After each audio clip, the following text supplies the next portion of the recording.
Salut tout le monde! Ça y est, les machines à 5e ont eu leur modif et elle est enfin prête à les rouler. Alors le Losi 5 B, il y a 2-3 petits trucs à dire dessus. Notamment, déjà pour commencer, nous l'avons passé pas en 12S, je l'ai mis en 8S pour l'instant. Pourquoi en 8S? Sinon ça me faisait encore un combo 12S à acheter. J'ai déjà celui que j'avais avec la R5 Turbo, qui a changé de machine, plus celui que j'ai acheté Hobby-Wing, qui va se retrouver dans la R5, on verra ça après. Là du coup il me restait le combo 8S du SCR Pro, qui est à migrer ici. Du coup là, je vais la tester comme ça. Donc on a le Max 5 avec le 5613 en 800 kV. Et j'ai mis un pignon de 16 pour commencer. Je l'ai testé dans la rue. Ça paraît pas mal. Ma question là, ça va être la chauffe. Et puis le temps de run. On verra si c'est suffisant. Ou si faut passer en 12S. Dans mon idée, je pars du principe que vu que je vais être en tout terrain, je vais être moins à fond, et notamment sur piste. Parce que j'utiliserai principalement sur piste la machine, quelques fois dans le pré, mais principalement sur piste. T'es rarement à fond sur piste. Vous l'avez vu avec le run du SCR Pro, sur la pseudo ligne droite qu'on a au bois de rose là, parce que c'est pas une grande ligne droite hein, comme qu'on peut avoir à Bao par exemple, pour la pistarde, pour la R5. Je prends 45, allez on va dire 50 km/h, alors que les machines peuvent aller à au moins 80, donc du coup on tire pas vraiment sur l'électro. Je ferai que du pré, je l'aurais passé direct en 12S, ça c'est sûr. Là du coup je me dis que c'est peut-être viable de rouler en 8S. On a un poids là avec l'électro monté et les lipos. Et comme ça, même ceux qui n'ont pas forcément d'un 5e et qui hésitent à en prendre un, voilà, ça vous donne un ordre d'idée du poids des machines, l'encombrement. On ne s'en rend pas forcément compte en vidéo, mais quand on parle de chiffres, là voilà, je suis à 13 kg 930. Ouais, je suis quasiment à 14 kg quoi. C'est énorme, hein. C'est énorme. En 8S, c'est énorme. Pour rappel, la MCD, je suis à 15 kg et je suis en 12S. Donc 1 kg de plus et 12S. Donc ça va être à voir. On va, comme je l'ai dit là, on va voir sur piste ce que ça va donner. Donc là aujourd'hui on est le 9 juin et les portes ouvertes du bois de rose sont le 15. Donc dans moins d'une semaine maintenant, je vais y aller avec celle-là. Je vais y aller avec la SCR Pro. Et puis les autres, on verra un petit peu ce qu'on va se tester. Ça, c'est pour le cas Losi 5. Petite difficulté au montage. Donc là, Seb m'a fourni le cerveau de direction. Donc merci à toi encore, parce que c'était pas prévu au départ. Donc il m'a gentiment donné ce cerveau, qui a l'air plutôt très efficace d'ailleurs. On verra au roulage ce que ça donne. Et il m'avait donné le kit Triton pour installer l'électro. Mais comme vous voyez là, je ne l'ai pas installé comme c'est prévu au départ avec le kit Triton. Donc le kit Triton, je le répète, mais il y a le support de diff avec le support moteur qui est fourni. La boîte radio, la plaque carbone, je ne sais pas si elle est fournie, mais je pense que oui, parce que les découpes sont vraiment nettes, je pense que c'est fourni avec. Et également, toute cette partie-là là, qui est fournie en alu, avec marqué Triton dessus, c'est joli. Les bacs lipo, il manque juste les sangles à mettre, mais sinon tout le reste est fourni. La petite difficulté que j'ai eue, c'est que la plaque qui est fournie, enfin que Seb m'a fourni en tout cas, ça devait être prévu au départ pour le Losi 5T, donc le Truggy. Du coup, j'ai juste dû la recouper de 1 cm pour que ça rentre dans le châssis. Et les trous de fixation étaient les mêmes. Donc, il a juste fallu adapter par contre le positionnement des bacs lipo. Donc, j'ai retaraudé les trous, ou refraisé les trous, pour pouvoir insérer les vis et que ça ne dépasse pas en dessous de la plaque et que ça ne vienne pas cogner contre le châssis. Mais sinon, je n'ai pas repercé le châssis, je me suis servi uniquement des trous d'origine. Donc là, je suis content du montage. Ça m'a pris un certain temps, parce qu'il a fallu quand même adapter. Et j'en fais pas tous les jours des montages neufs, on va dire. À chaque fois, il y a les emplacements, tout est prêt, c'est quand même beaucoup plus simple. Là, j'ai dû me creuser un peu plus la tête pour essayer d'équilibrer un peu les masses, etc. On va voir ce que ça donne sur la piste. Donc ça, c'était l'entrée. En plat de résistance, je vous propose une R5 Turbo. Alors, la R5 Turbo, comme je vous l'ai dit, j'ai enlevé le combo qu'il y avait dedans, donc le Surpass, le moteur Léopard 530 kV avec le variateur AirSnake V12 Pro. Je les ai passés dans le SCR qu'on va voir juste après, en dessert. Et à la place, j'ai monté le combo 9. Donc là, on a le moteur Hobby-Wing S-Run 5618 G2 en 650 kV. Donc j'ai gagné pas mal de kV, de 530 à 650. En pourcentage, ça fait un bon 20% de plus, hein, quand même, mine de rien. Et puis, là, ce qu'on peut voir, c'est qu'il me manque pour l'instant l'emplacement où il y avait le SC ici. Donc en fait, c'est Mika qui m'avait usiné un support pour le SC AirSnake V12 Pro, avec des trous de fixation, et on reprenait exactement les trous d'origine du châssis, donc aucun perçage du châssis. Et du coup, là, je lui ai demandé, gentiment, si ça l'embêtait pas de me refaire des trous taraudés pour le Max 5 G2. Là, c'est prêt, il l'a fini déjà, il me l'a fait en, je sais pas, en 2 jours. Je lui avais laissé, enfin, je lui ai dit en gros dans 2 semaines, si ça peut être fini, tant mieux, sinon j'attendrai. Bah là, du coup, il me l'a fait en 2 jours. Donc Mika, bah encore merci à toi. Je te le redirai en vrai, mais je te le dis en vidéo. Donc là, j'ai plus qu'à installer le Max 5 G2 et aller me tester ça. Par contre, niveau transmission, le pignon qui est dessus là, c'est un pignon de 24 dents. Alors je pensais que c'était 23 d'ailleurs, au départ. Donc 23 est la couronne de 64, et en fait, ben, c'est écrit dessus, c'est bien un pignon de 24, je me suis trompé. Sauf qu'avec MCD, il y a une petite subtilité sur les supports moteurs d'origine. C'est pas des... Vous pouvez pas mettre des pignons classiques. J'entends par pignon classique ce genre de pignon là, donc avec un pas ou ce qu'on appelle les modules, mode 1.5, module 1.5. Donc en gros, c'est l'écartement des dents, la taille et l'écartement des dents. Ça, c'est la même chose, c'est un module 1.5 sur MCD, sauf qu'à l'arrière, sur un pignon, on va dire classique, c'est un trou de 8 mm pour l'arbre du moteur, et puis vous avez une forme ronde, on va dire, pour le mettre en place. Sauf que sur MCD, vous avez une empreinte carrée qui est reprise sur le support moteur d'origine. Donc si vous voulez supprimer ça, bah, comme l'a fait Mani, notamment sur sa MCD en 16S, il avait supprimé le support moteur d'origine et il a mis un support AliExpress pour pouvoir mettre les pignons qu'il voulait. Avec Mika, quand on a fait la mise en place de l'électro, je me suis dit que ça ne servait pas forcément d'abaisser la masse du moteur, etc. Du coup, j'avais gardé ce support d'origine. Du coup, par contre, là, ça m'oblige à acheter des pignons MCD avec une empreinte carrée à l'arrière. Donc là, j'ai passé le même pignon 24 dents.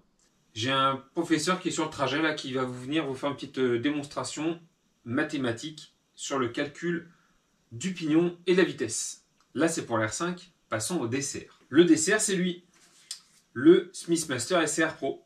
Cette machine, alors là, j'ai fait 2 packs avec. Vous les avez vus il n'y a pas longtemps là.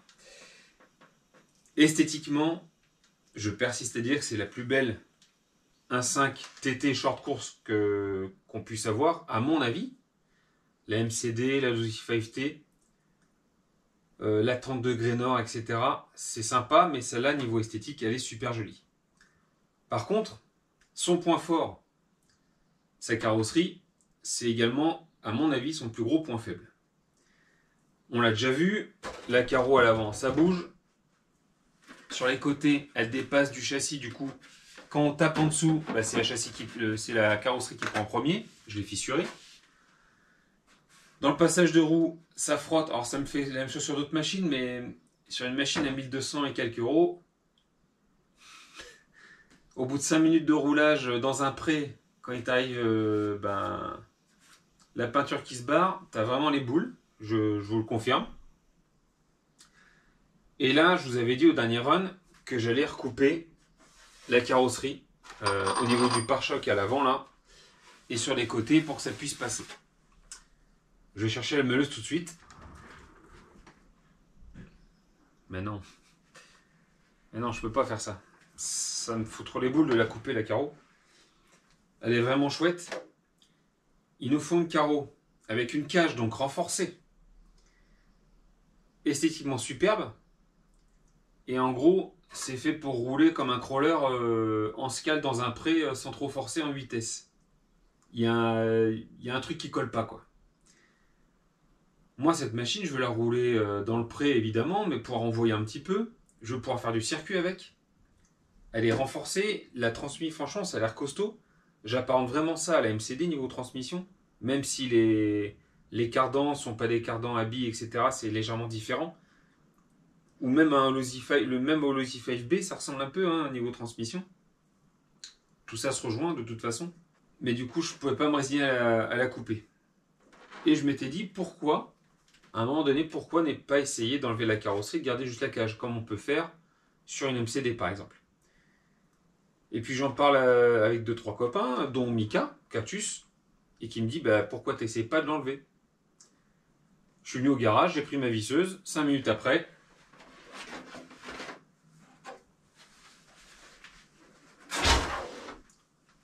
voilà le résultat. Et là, pour aller faire du circuit, là, pour faire le cochon, je m'entends, hein, mais pour aller faire un peu de saut, etc., dans le pré, bah là, t'as pas peur d'abîmer la carrosserie, quoi. Donc moi, la carreau, ça sera en esthétique dans l'atelier, on va dire, et au moins, je l'abîme pas, parce que ça m'ennuie vraiment de l'abîmer. Et si je veux la rouler vraiment tranquille, donc limite dans un pré, dans des grandes étendues, sans faire de saut, là, ok. Par contre, dès qu'il y aura un peu de saut, etc., bah, ça sera la cage. La cage, elle est... enfin, moi, je la trouve terrible comme ça. On va y apporter 2-3 modifs.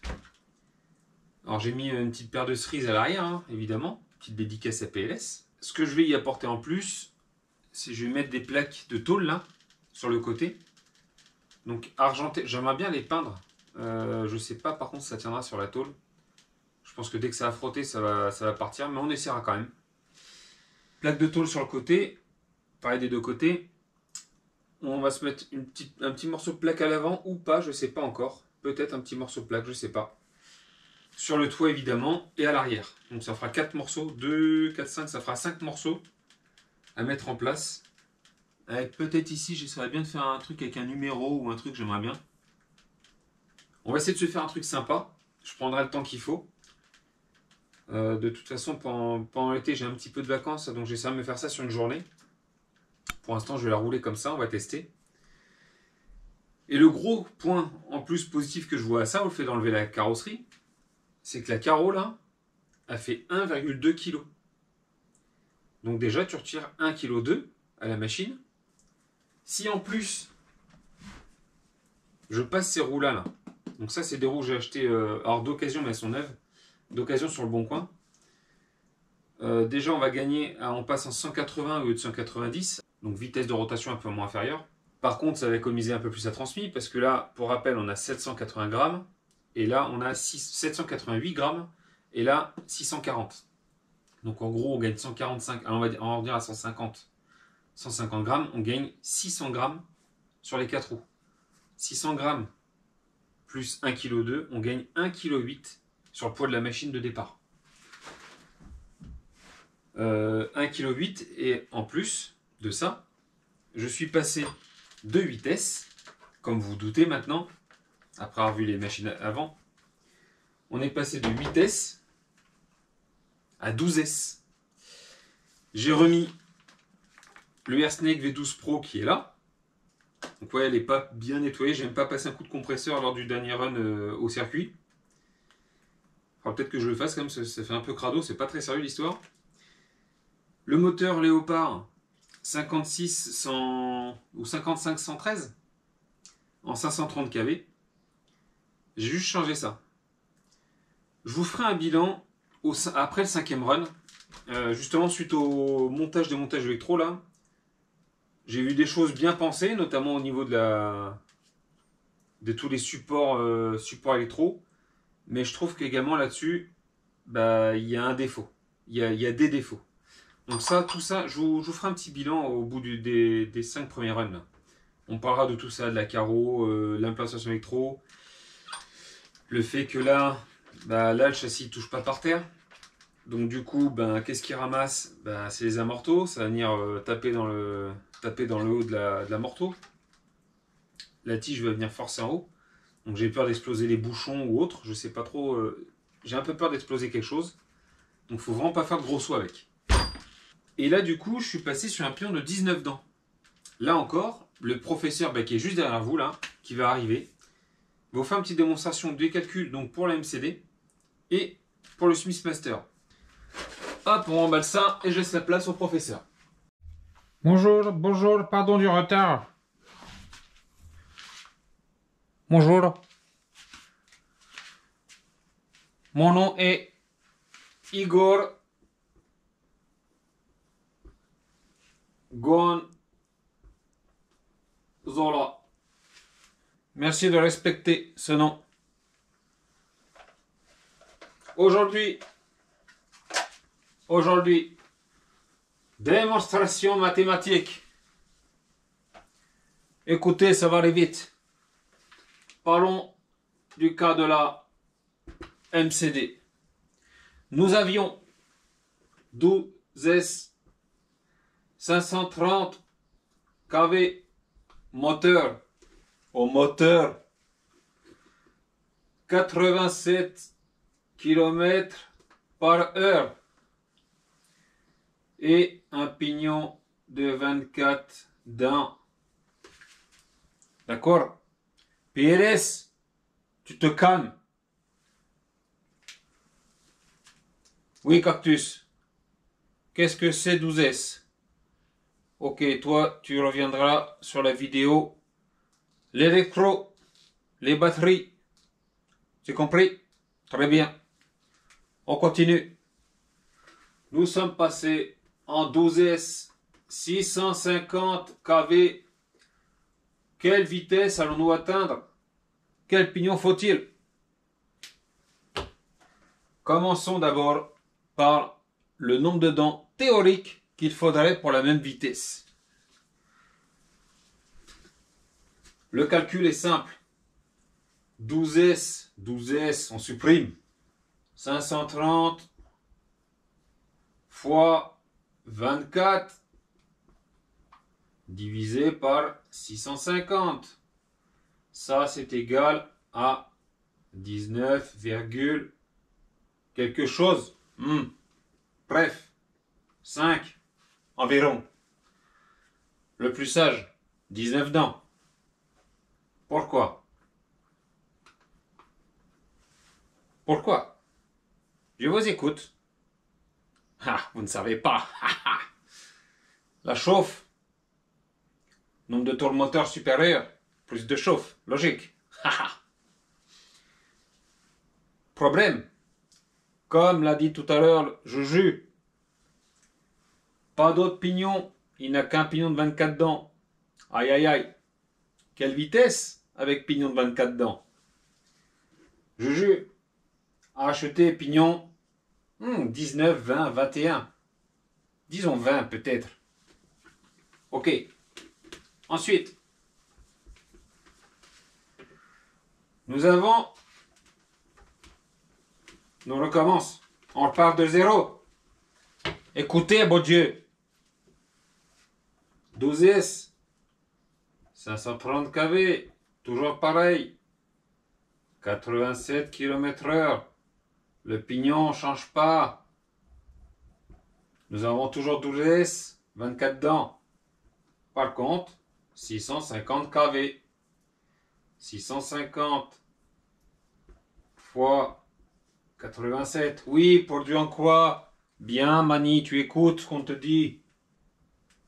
650 fois 87 divisé par 530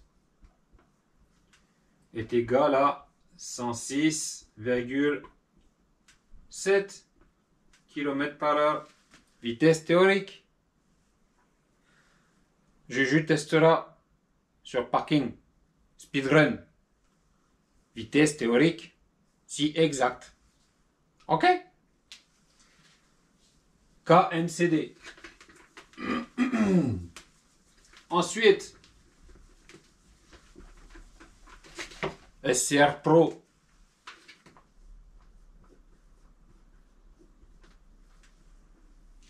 Ok, nous avions vitesse 800 kV. Nous avions pignon 18 dents. Nous sommes passés en 12S. Mama 530 kV. Boudin. Combien de dents? Vous avez compris maintenant le calcul. J'écoute. Le quai. J'écoute. Non, mauvais. Max de RC. J'écoute. Ah, tu es à ch... Mauvais. Mauvais. Vitesse 8 fois 800 fois 18 divisé par 12 fois 530. Attention à la division, faites pas diviser par 12, faites diviser par, entre parenthèses, 12 fois 530. Sinon erreur de calcul. Égale 18,12. À peu près. Donc, théorique, 18 dents. Même nombre de dents, même pas changer le pignon. Sauf que Juju, il a réfléchi.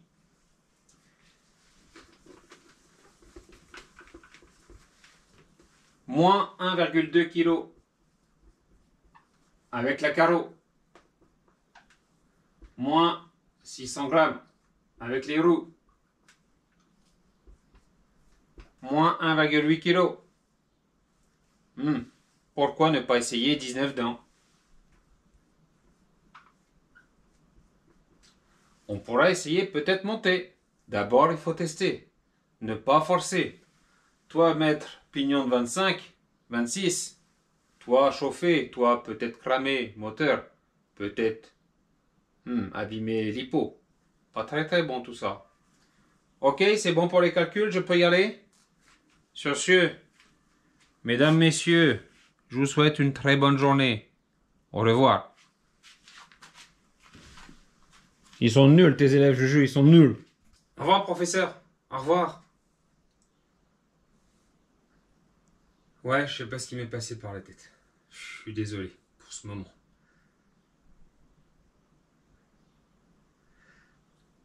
Il me reste plus qu'à vous laisser.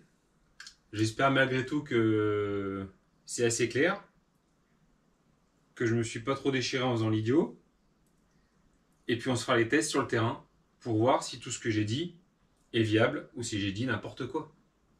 Logiquement, ça se tient. Sur ce, je vous souhaite à tous et toutes une très bonne journée, un bon week-end, de bons roulages, profitez bien en famille. Et comme d'habitude, bisous, caresses. Salut!